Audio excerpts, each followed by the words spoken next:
ఓటుకు నోటు కేసులో ఈడీ విచారణపై మరిన్ని వివరాలను మా ప్రతినిధి భాస్కర్ అందిస్తారు. భాస్కర్, రేవంత్ రెడ్డి ఈడీ విచారణపై డీటెయిల్స్ ఏంటి?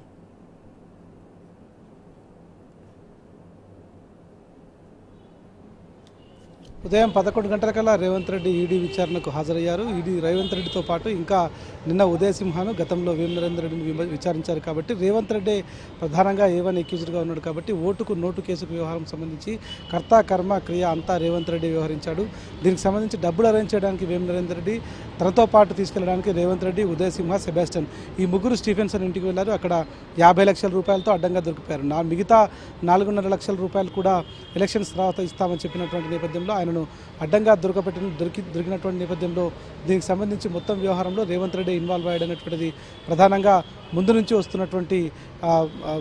తెలుస్తున్నటువంటి నిజం. దీనికి సంబంధించి ఇప్పటికే ఏసీబీ అధికారులు ఇచ్చినటువంటి దాన్ని పరిగణలోకి తీసుకొని ఇటు ఇన్కమ్ ట్యాక్స్ అధికారులు, ఇప్పుడు ఈడీ అధికారులు కూడా విచారణ ముమ్మరంగా కొనసాగిస్తున్నారు. నిన్న ఉదయసింహ విచారణకు హాజరైనటువంటి నేపథ్యంలో ఈరోజు రేవంత్ రెడ్డి విచారణకు హాజరు కావడం, రేవంత్ రెడ్డి ఈడీ విచారణకు హాజరు కావడం ఇది మొదటిసారి. గతంలో ఇన్కమ్ ట్యాక్స్ డిపార్ట్మెంట్ విచారణకు కూడా హాజరయ్యారు. అంతేకాకుండా ఏసీబీ దాఖలు చేసినటువంటి మొత్తం ఛార్జ్షీట్ను పరిగణలోకి తీసుకొని ఈడీ విచారణ కొనసాగుతుంది. లెక్కకు మించినటువంటి డబ్బు సరఫరా కావడం, ఎక్కడ కూడా లెక్కలో లేనటువంటి డబ్బు సరఫరా కావడం, ఎక్కడి నుంచి వస్తుంది ఎక్కడి నుంచి పోతుంది అనేటువంటిది ఎక్కడ కూడా చూపించకపోయినటువంటి నేపథ్యంలో ఈ డబ్బంతా కూడా నల్లధనం కిందికి వస్తుంది. విదేశాల నుంచి ఎక్కువగా పెట్టుబడులు పెట్టేటువంటి వ్యవహారం ఏదైతే కొనసాగుతుందో ఆ వ్యవహారానికి సంబంధించినటువంటి దాంట్లో ఈ మొత్తానికి సంబంధించినటువంటి ఎన్ఫోర్స్మెంట్ డైరెక్టరేట్ విచారణ జరుగుతుంది. విచారణ జరుగుతున్నటువంటి నేపథ్యంలోనే రేవంత్ రెడ్డి హవాలా మనకి గతంలో దేశంలో హవాలా డబ్బులకు సంబంధించిన దాంట్లో ఎన్ఫోర్స్మెంట్ డైరెక్టరేట్ కేసు నమోదు చేసింది.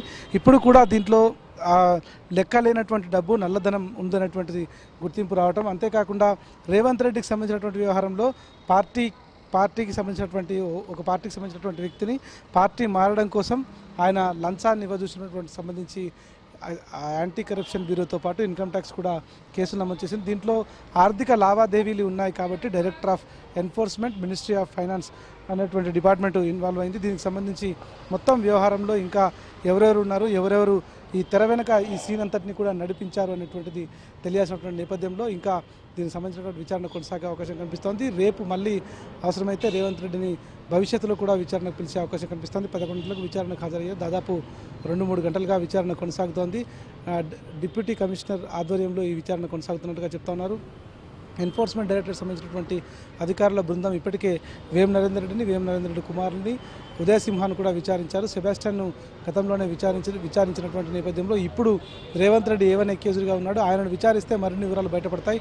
రేవంత్ రెడ్డికి నోటీసులో ఉన్నంత వరకు ఈ డబ్బులు ఎక్కడి నుంచి ఎక్కడికి వచ్చాయి, ఎవరు తీసుకొచ్చారు అనేటువంటిది ఎస్టాబ్లిష్ కావాలి.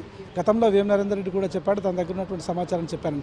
వీటన్నింటినీ పూర్తిగా పరిగణలోకి తీసుకున్న తర్వాత ఎన్ఫోర్స్మెంట్ డైరెక్టరేట్ అధికారులు దీనిపైన ఒక ఛార్జ్షీట్ను దాఖలు చేసే అవకాశం కనిపిస్తుంది. ఒక లెటర్ను కూడా రిలీజ్ చేసే అవకాశం కనిపిస్తుంది. భవిష్యత్తులో మళ్ళీ రేవంత్ రెడ్డిని విచారణకు కూడా పిలిచే అవకాశం ఉంది. కాబట్టి ఈ జరగబోయే పరిణామాలు ఎట్లా ఉంటాయి, ఇంకా ఏం జరగబోతోంది, గతంలో జరిగినటువంటి ఈడీ కేసులను దృష్టిలో పెట్టుకొని రేవంత్ రెడ్డికి ఇక ఆయన చుట్టూ ఉచ్చు బిగుసుకున్నట్టు చెప్తా ఉన్నారు. ఒక పార్టీకి సంబంధించినటువంటి వ్యక్తిని కొనుగోలు చేయడానికి హవాలాగా వచ్చినటువంటి డబ్బును, లెక్కకు లేనటువంటి డబ్బును, ప్రభుత్వాన్ని ఖాతాల్లో జమ లేనటువంటి డబ్బుని వాడారు. అదంతా ఎక్కడి నుంచి వచ్చిందనేటువంటి పూర్తిగా క్లారిటీ రావాల్సిన అవసరం అయితే కనిపిస్తుంది.